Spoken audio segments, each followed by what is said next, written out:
Hello, my dears. Daniela here, and welcome to another episode of the Spa Marketing Made Easy podcast. This episode is brought to you by Addo Aesthetics, the #1 coaching company for spa industry professionals wanting to step into the role of spa CEO. And today we're talking with a friend of mine, Vas, who has a great book coming out that each and every one of you should read. I get asked all the time, what are the personal development books that you're reading?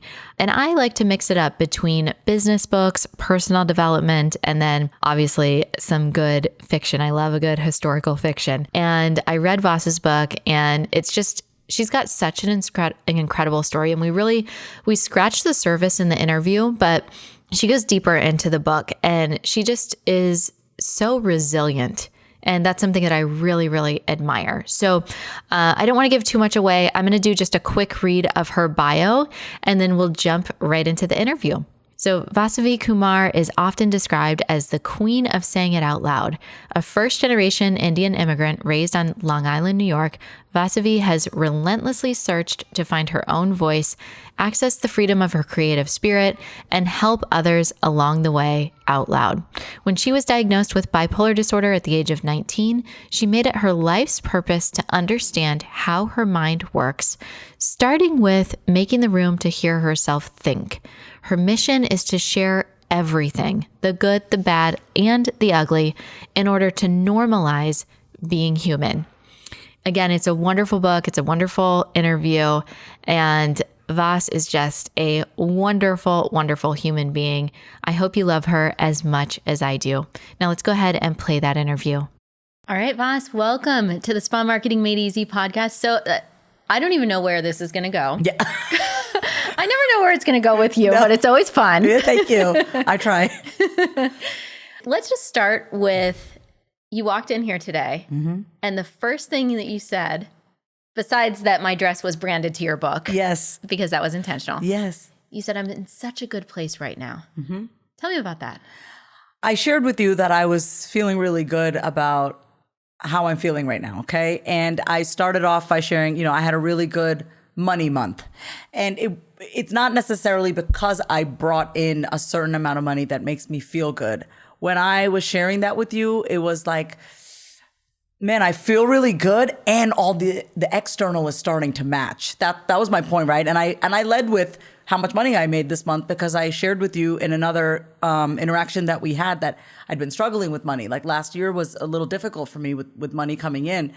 But here we are today, and I shared that with you because I wanted you to know how good I'm feeling on the inside. I have been very public about my own life and my story throughout my life and just throughout my career on the internet about all the stuff that I've been through, whether it's been, being raised in a all-white town as a first-generation Indian immigrant, or my diagnosis with bipolar disorder when I was 19 years old, or my divorce at 31, and then entering into multiple relationships, two specifically that really single-handedly shattered my confidence, going to rehab not once but twice because I'm a thorough learner, and I had to go back because I just didn't get it right the first time. And now being here today with you, who I respect and admire so much, our mutual great friend Nita put us in touch, and I wanted you to know that, because I know you've read my book, hey, I'm feeling really good today, because it wasn't. And I'm feeling not only really good today, but it's been consistent for me.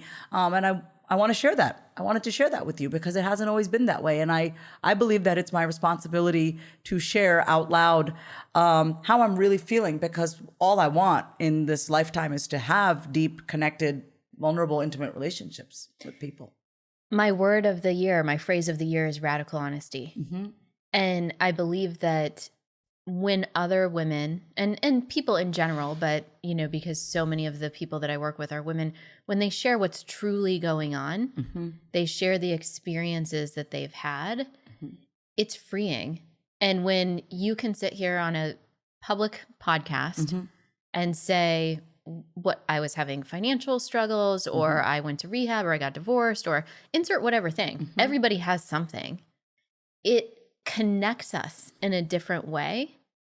And what I love is that you, no matter what you went through, the reason that you're in a good place today is because when you were down, you still made the choice to get better and to focus on the positive. And your book really outlines, I don't know if you call it a framework or a process or whatever you want to do, but it really helps to identify, like, this is what's actually going on in my head, the thoughts that I'm thinking, the way that I'm feeling about myself, the way that I'm talking to myself, and what I'm going to do with that to process it so it doesn't keep me small or keep me stuck. Is that right? Do you feel? Yes, I purposely have the book divided up into 12 chapters because I myself am a 12-stepper. So when I was in rehab, both times, my sponsors told me to do 90 meetings in 90 days, even though I didn't want to. I was very resistant to it the first time, especially. Second time I went to rehab, I was not resistant at all because I was done. Well, I think you said, like, what do I have to do that this is the last time? I walked into rehab for the second time in March of 2019, and everyone greeted me and they were like, "Hey, Vasavi, it's so great to see you again." And I remember thinking to myself, that's not what you want to hear from rehab. This is not what I want to be known for. I didn't want people to know my name and be like, "Hey, welcome back to rehab." And I was like, God does not want this for me. This is not it, right? And so I did. I said to my counselor, Carl, what do I have to do to never come back here again? And he said, shut the F up, stop thinking you know everything, and listen to what we tell you to do. And that's what I did. Was that hard? As you know, you have had a successful career. You have been, you come from high performing parents with big careers. We think we know, right? You get to a certain level. And so what kind of process did you have to go through to relinquish control, I guess? Is it control or is it ego? Or it was all ego. It was pride. You have to understand, when I went back to rehab the second time, I had just been let go of my TV job. I was a TV host here in Austin, Texas. My performance was not what it could be. I know I'm excellent in front of the camera. I know I have excellent hosting skills. I host now, so I'm back to myself and even better. But back then I was living a lie. I was on TV telling my producers and everyone, I'm sober. I'm sober. I was 7 months sober prior to that. And then I had relapsed and I got this job on TV thinking, oh, well, I'm going to have this job on TV. I'm definitely going to stop using. Like, I'll stop once I get the job because I can't, occasionally use drugs and drink while I'm on television. So I kept up a really awesome facade, what I thought, but it affected my performance on camera. I would actually stutter on camera. I would feel very disconnected from my mind and my mouth because I was living a lie. And that part of me that knew I was keeping up a lie, it affected how I showed up with people. So even when I'd be interviewing a guest, I'd be so in my head because it's like, when you lie to people, you got to keep that up. And that takes up That's a lot of work. That's a lot of work. So I could not perform, and I'm getting paid to perform. Being a host is an actual job. We are performing. We are playing a role. We're being ourselves, but it's still a performance. Right. I got let go from that job because I was not performing after 6 months. And when I went to rehab, it was my choice this time. The first time I went, it was because I ran out of money. I had nothing. And my mom and dad, my sister flew in and they were like, you're coming back to the East Coast. We're going. Second time I went, how old was I? I was 37, I think, at that time. I was arguing in the kitchen with my mother. I had just gotten let go of the job. And she said to me, I need you to take a drug test. I go, how dare you ask me to take a drug test? Even though she damn well knew her daughter was up to no good. I said to my mom, let me just go. I hung up the phone. I stood there in the kitchen and I go, I am so done with my own bullshit. I am so done being the cause of my own chaos and suffering. So I called my mother back and I said, I still have insurance for my job. I'm going to go back to rehab. And my mom said, okay.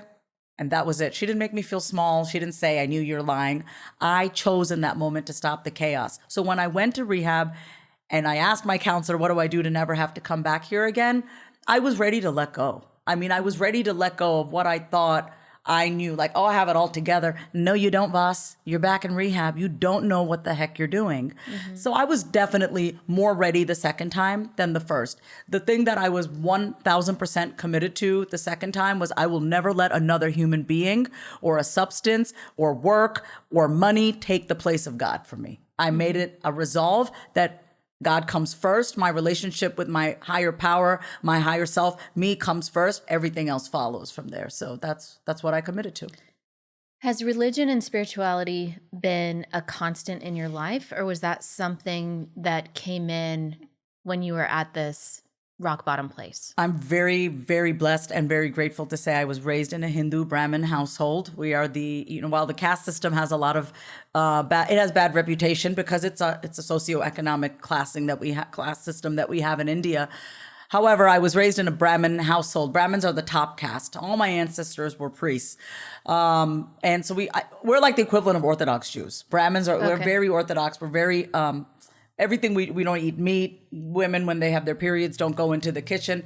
I came from a much more moderate family. My mother's very educated, very forward thinking. So she didn't really, she was like, no, I'm not raising my daughters that way. But religion was instilled from a very young age. Hinduism is not actually considered a religion. It's Sanatana Dharma, which means it's a way of life for us. But I was raised at the age of 5 years old. My mother taught me the Sanskrit phrase, Tattvamasi. Tattvamasi means I am that. It means that there is no, I am that. There is no God is out there and I am separate. It was instilled in me from a young age. Now, I didn't know what to do with that knowledge at that young age, but it was instilled in me. Vasavi, you are no different than the creator. The creator and creation are one and the same. That God that you are seeking is the God within you. So essentially, I am that God. And that's a big concept for a 4-year-old to grasp.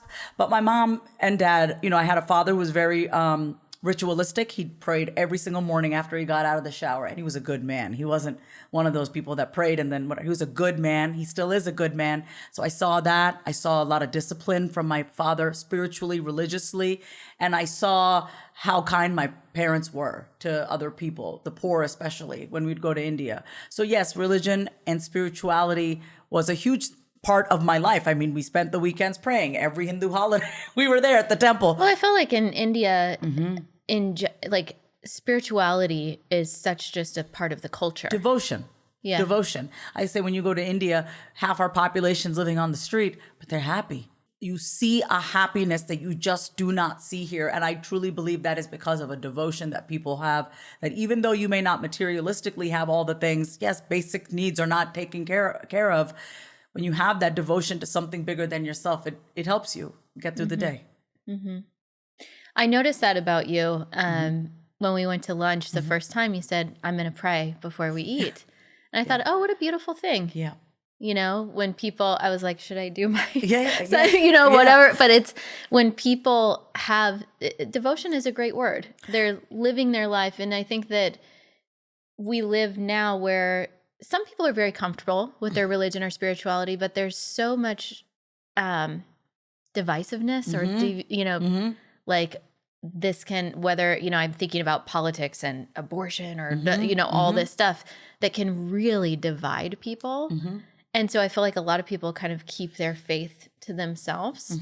So that's why you prayed before. And I was like, wow, she's just comfortable being herself. And I love that.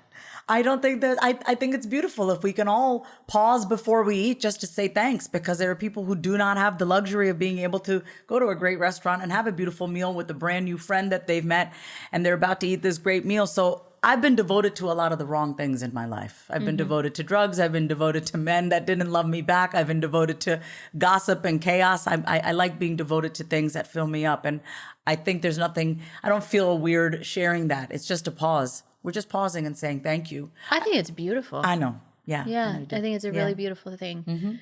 Okay. So talk to me about, when did you start noticing the way that you were talking to yourself and realizing I need to say this out loud? Wow. Okay, so I've been talking to myself. I've been acutely aware of the voices in my head since I was a kid. Especially I'd cry myself to sleep a lot at night by myself. my parents didn't know that much how to comfort me. They did the best they could, but I'd cry. You said your mom is very direct. She's very direct. She's very harsh. She'll say that she's harsh. She's softened a little bit now. But it was hard for you as a kid, but you respect that as an adult. 100% respect that now. That was her survival. That's how she got through life. All I can do now at the age of 40 is give my mother some softness. That's it. She was not capable of giving me. She's not even capable of giving that to herself. So it's okay. It's okay. I became the mother to myself that I needed. Yeah. But what's interesting to me there in the very beginning, I think it's in the introduction part of your book, you were saying, you were giving all the names, you know, of the different parts of yourself, but you were talking about the tone in the way that you speak to yourself as well, because tone is so important. And that's why, like, with social media and different things, when people are typing comments, it can be misconstrued. And if you can hear the voice and hear like the meaning behind it or the tone, the behind intention, it, you can feel someone. Tone is very important. I want to go back and answer your question. So I was acutely aware of the voices in my head from a young age. I used to watch my father talk to himself out loud in front of the mirror. He would get ready. He would wear his 3-piece suit. I'd watch him. He'd get ready to go to work. He'd have a pink comb and comb his hair with Brill cream. And he'd look in the mirror and he'd say, "Aren't I so handsome today? I am so handsome." And I'd watch my father and he would refer to himself in his first name. By his first name, he goes, "Shanti, you're going to do great today. You're so handsome today." And my father would boost himself up. You know, he was a man from India. He started off at the bottom of the totem pole here in the US, even though he had a CPA equivalent, certified public accountant equivalent, but he started off at the bottom and he was his biggest cheerleader. So I learned that it wasn't weird to look in the mirror and talk to yourself. In fact, my father always said, you can tell a lot about your relationship to yourself by if you can look at yourself in the mirror and if you can admire your reflection. So for me, the mirror has always been a relationship status gauge, right? Like, what's my relationship to myself status? The mirror. When I got diagnosed with bipolar disorder, I was 19 years old. I'd already studied mood disorders because I had taken psychology, like most of us do, freshman year of college. And then you probably had every disorder known to man. I was like, I have all these things. Like there's no label for me. But I remember reading about bipolar disorder and I fit the description of mania to a T. Hypersexuality, grandiosity, racing thoughts, lack of sleep, substance abuse, pressured speech, impulsive shopping. I had 5 pairs of the same sneakers, different colors, without even thinking about it. I thought it was normal to just spend that kind of money. I just wasn't in charge of my own emotional energy. I didn't know how to harness my own energy, you know, as a kid. And I was only 19. When I got diagnosed, though, I delved first into what does it mean to have a mental illness? What is it? And I say that in quotes because I actually consider my mind to be pretty healthy. But yeah, I think it's important to not identify as a victim. I don't. This is part of me, and it doesn't mean that I am sick, or it's something to be acknowledged and not to be taken lightly. But I think a lot of times people will get some sort of diagnosis, and then that diagnosis becomes their identity. I now say I have a part of my brain that is extremely scared and terrified and doesn't ever want to be traumatized and abandoned again. This is the bipolar part of my brain. When it gets activated, when it feels like it can't trust somebody, it will flare up and say, "Be careful, you can't trust this person." It will have me think the worst possible thoughts about somebody, not in a mean way, but in a very terrified way. Oh, this person, that's why tone of voice is so important. Because when I hear someone, that part of my brain that also was very traumatized from a young age is like, the red flags go up and it's like, oh, can I trust this person again? I've had to learn how to talk to that part of my brain and say, it's okay, don't be afraid. You can trust this person, or trust me, I got you, I'll take care of you. So creating safety within myself. But when I was 19 and diagnosed, and I remember thinking reading about racing thoughts, and I'm like, do I have racing thoughts? I just thought this is how fast your mind is supposed to go. Yeah. But I think that there's also, if you take a step back, just being able to acknowledge that you're having the thought and identify that this is a thought that's separate from me. Because sometimes we just feel that fear or whatever that emotion is, and that's the reality, and not saying, "Oh, my brain is thinking this." Yes, well, even in our religion and in Hinduism, we are taught that there's I is this body, this mind, these senses, and then there is the awareness, the awareness that is watching my brain. That's watching my mind. I learned that at a young age. My mom. Is that awareness God in Hinduism, or what is that? Yes, it's Brahman. Brahman is the all-knowing. That is the consciousness. There is no shape or no form. So when I say God, I really don't mean an idol. We have a lot of idols in Hinduism. I don't mean the idol. I don't mean the form. I mean the consciousness, like the God, God, universe, like what people. Okay. So it's great because my mom, she didn't even know she was setting me up to help heal my own mind when she taught me these things. But I remember reading this book called the Tao of Bipolar Disorder. And it talked about how bipolar disorder is nothing more than the conflict between your higher self and your ego. And so the way to come back to oneness within ourselves instead of the bipolarity is to find that other voice, the voice of God. I always say it's the voice of God within me. So I remember I was 19 driving my Volkswagen Jetta. I was on probably the Southern State Parkway on Long Island. And then I said, okay, racing thoughts. And then I said, let me just pay attention to the thoughts. And I was like, wow, I'm thinking this. And now I'm thinking this. And now I'm thinking this. I go, whoa. And so the way I learned to slow my mind down was to take a thought and say, well, what is this thought about? And then I realized, wow, all these different thoughts and voices are from different parts of me, different sub-personalities. Some thoughts that I have, even now, they're like a 20-year-old thought. It's not the 40-year-old Vasavi thinking. It's an old thought. It's a former version of me. And so, have you ever, I don't know how old you are, but do you ever, you're in your present moment, but then something happens and you feel like you regress back to being 16, 17. You're like, I'm not acting my age right now. And it's because you're not. You've been brought back to a different, younger state. So I noticed that within myself. And I was also in therapy. Well, I'm going to be 42 in May. Our birthdays are almost right at the same. Yes. And there are moments that I relate directly to trauma in my 20s and teens, that if I hear a certain sound or hear a certain song or smell something, they're usually like sensory related, I'll feel it in my body. And I notice that more than thoughts, but it creates the emotion or feeling of fear. Yes. So for me, when I notice thoughts the most is when I will actually sit down and do a meditation.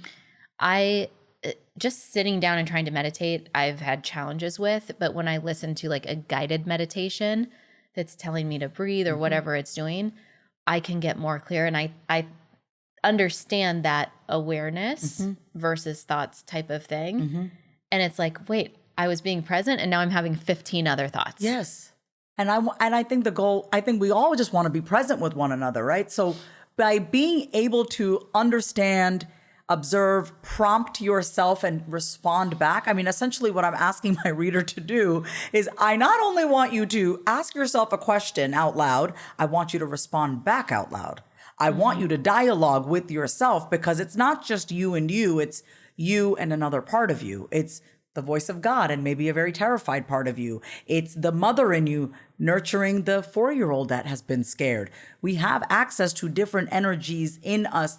Some of us have been stuck in the energy of just being very harsh and cynical and cold with ourselves. And we wonder why we're not getting the results that we want. We wonder why we're shut down in certain areas of our life. And so I'm just saying to ignite that spark again, to feel that aliveness fully, you got to wake up and speak to the parts of yourself that have been disowned and abandoned. I think so much of this comes up too when we're operating a business. Totally. It's like, you throw motherhood, you throw childhood trauma, you throw the uncertainty of entrepreneurship. And so often we're just keeping so much in our head.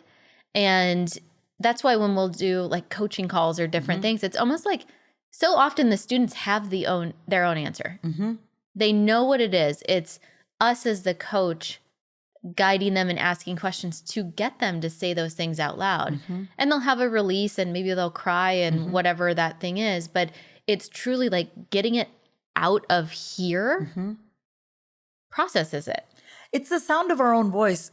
There's a reason why when women give birth, they're instructed to actually make sounds, because the sound, like even if it's screaming and as you're pushing, the sound of your own voice actually heals you. I think it was Dale Carnegie that also said in How to Win Friends and Influence People, when you talk to people, use their first name a few times. Like, yeah.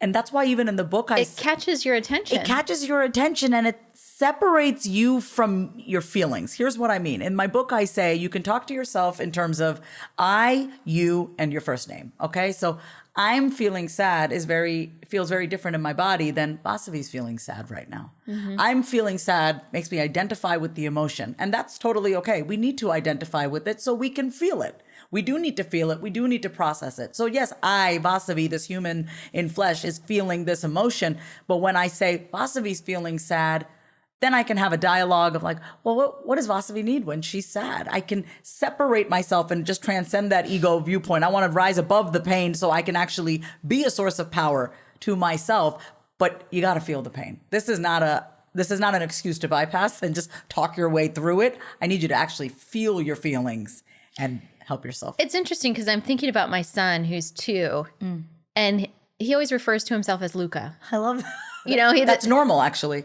He's like child psychology development. That's normal for him to refer to himself that way. Yeah. Yeah. I didn't know that. Yeah. But he's always, he instead of saying, I want this, it's Luca. He's always referring to himself as like in the third person. Well, children don't have that sense of identity. They don't have that ego. Like I'm this and I'm, he may say I, but Luke, that he does not have that ego where he identifies. And I think we talked to, I'm like, you want mama to do this? Yeah. You want mama, and so I'm referring to myself as mama, but that's interesting that there's those different, like the meanings of those different, the I versus the name. When you say you, and if I say to myself out loud, so I usually say this when I'm a little frustrated, and I have a tendency to be a little indecisive with like little things like, what am I getting for my groceries? I'll just it'll take me 4 hours to make a grocery list. And you need more of me in your life. Of course I need more of you. So when I notice myself like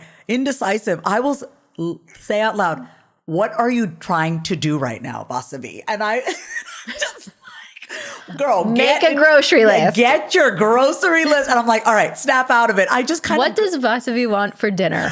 Make a decision, girl. And so here's the thing. I'm laughing about it, but what I want your audience to really hear is like, you get to use your voice and play with your voice to have you move forward in your life, right? So let's bring this back into entrepreneurship a little bit more, because I think that with a lot of business owners, if you ask them what they want, they don't know.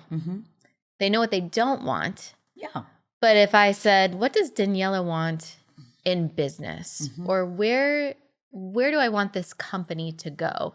Could you use these kind of exercises to really help gain clarity in decision making, in what you're feeling about your team, in what you're feeling about a specific challenge that's coming up? Maybe you got a negative review, maybe like list 1 million things that happen in a business every day that you as the entrepreneur or CEO have to solve, So in chapter 11 of my book, it's called Desire and Decide Out Loud. And I have my reader create a don't want and a want list.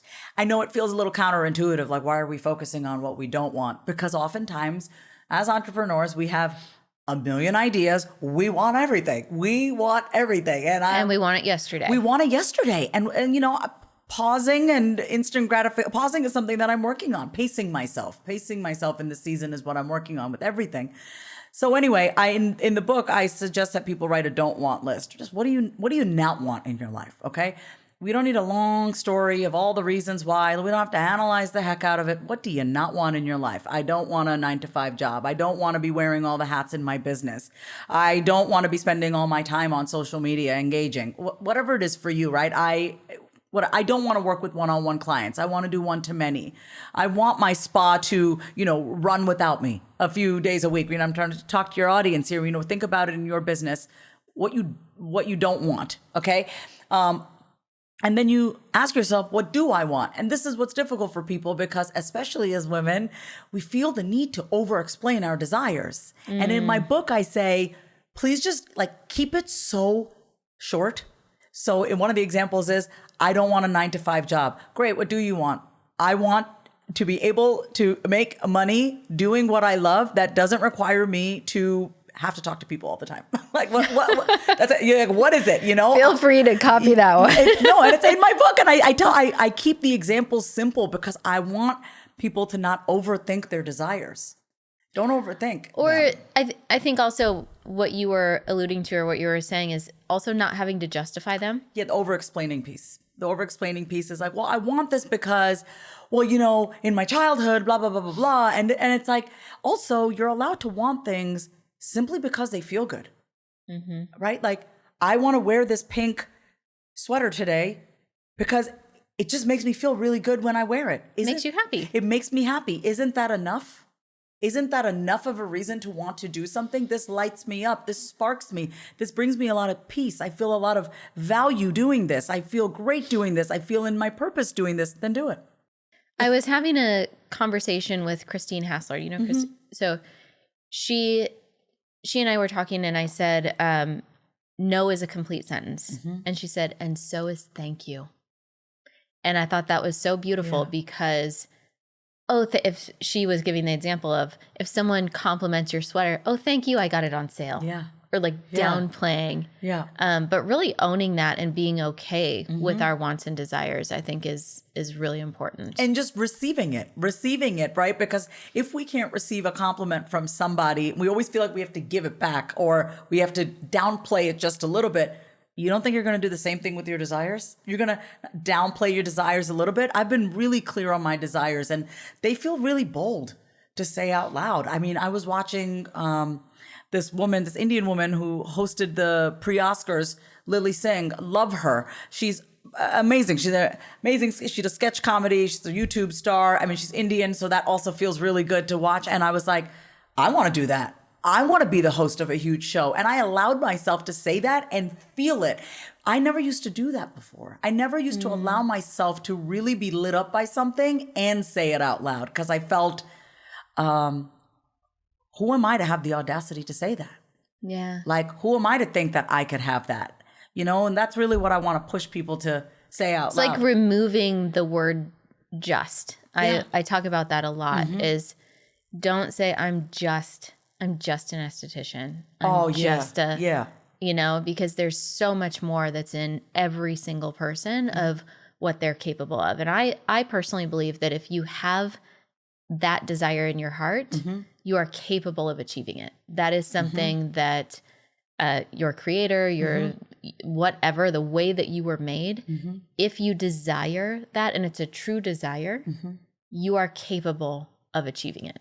If I can feel it, if I can visualize it, if I can actually in my mind's eye see it and I can feel what it would feel like, it's already done. It's already done because I've already seen it. I mean, this may sound silly, but even when I'm traveling, always like, I'm like, oh God, I got to take care of the dog and the plants and the this. So I don't stress out about traveling anymore. I actually...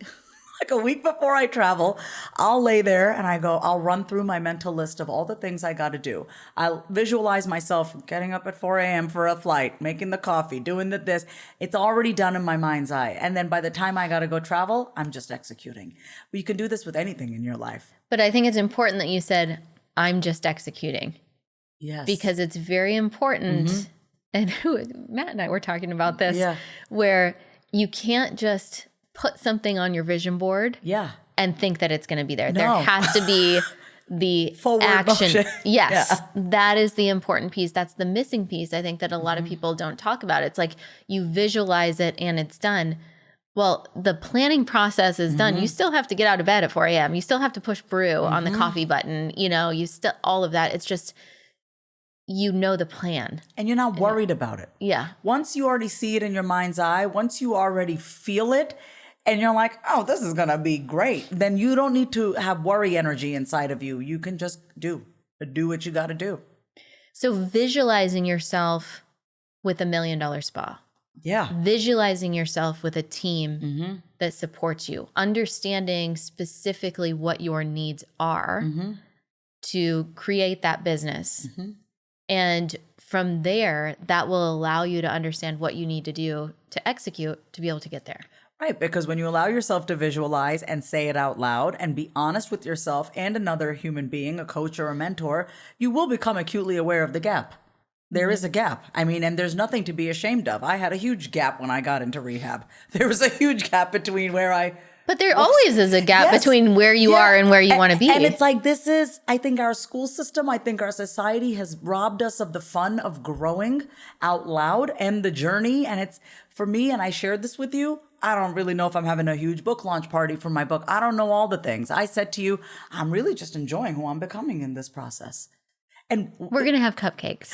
Cupcakes for sure, or a cake that looks like the book or something. An orange. We'll do that, yes, and I'll wear my dress. Yes, you'll be back. We'll do that. But I want all your listeners to hear this, and I want all the women who have the desire to scale their spa and have their spa be a place that people are raving about. Lay down or walk and just actually picture what that's like. All these Yelp reviews, all these 5-star Yelp reviews about your spa, and you speaking now, teaching other spa owners how to build their businesses. Whatever it is that you want to do, picture it, feel it, and just write down, okay, well, what is the gap here? What is it that needs to be closed? And then you get to work.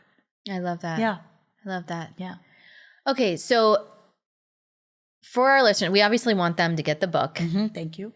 But what is one bit of advice that if you want to leave them with one thing, anything, you've gone through the book, what's the most important? I know you have 12 chapters, but like, I want my readers to walk away feeling this. I want my readers walking away from reading my book to feel very connected with and within themselves. I want them to feel rooted in who they are, what they believe in, how they want to live their life, their values, their morals, and create a life that is designed and curated by you and for you. I want you to start asking yourself, whether you're in a family where you have a family or you're single like I am with no kids, I think we need to start looking out for ourselves more and really asking ourselves, what's in it for me, right? Because we are givers. And especially if you're in the business of helping others look beautiful, feel beautiful, you obviously care a lot about people. You want people to feel good, but don't forget about feeling good yourself. So my father always said, the most important radio station that people want to tune into is WIIFM, what's in it for me? And it's the truth. I think we need to tune in more into what's in it for me. And when you do that, you start being honest about your needs, your wants, desires. You start giving yourself those things and receiving those things and allowing yourself to want it and receive. You feel really great and full in your life, and you give that to others. It's a domino effect. So I want your listeners to start asking themselves, well, what do I want? You know, what do I really want? What's in it for me? Take a look at everything you have on your plate and ask yourself, is this for me? Like, do I want this? Just be honest with yourself. Be honest with yourself with everything. I love that. Thank you. Now, tell everybody where they can get the book. Absolutely. So first of all, if you love this episode, please go ahead and tag me and Daniela. I'm on Instagram at my name is Vasavi. You can go to sayitoutloudbook.com. You can order anywhere. And I also have bonuses, and I have a virtual book club happening in June. So after the book comes out, we're all getting together in June and doing a month of Say It Out Louding with the book, and me really sharing these principles and giving everyone a space to say it out loud. So go to sayitoutloudbook.com. I love that. And we'll get all the links listed below this episode. Vaz, thank you so much. Thank you. Always a pleasure. I love you. You're in a good spot. I love you more. I love you. I love you too. Thank you. Thank you. All right, guys, be sure to get the book, and we'll catch you on the next episode.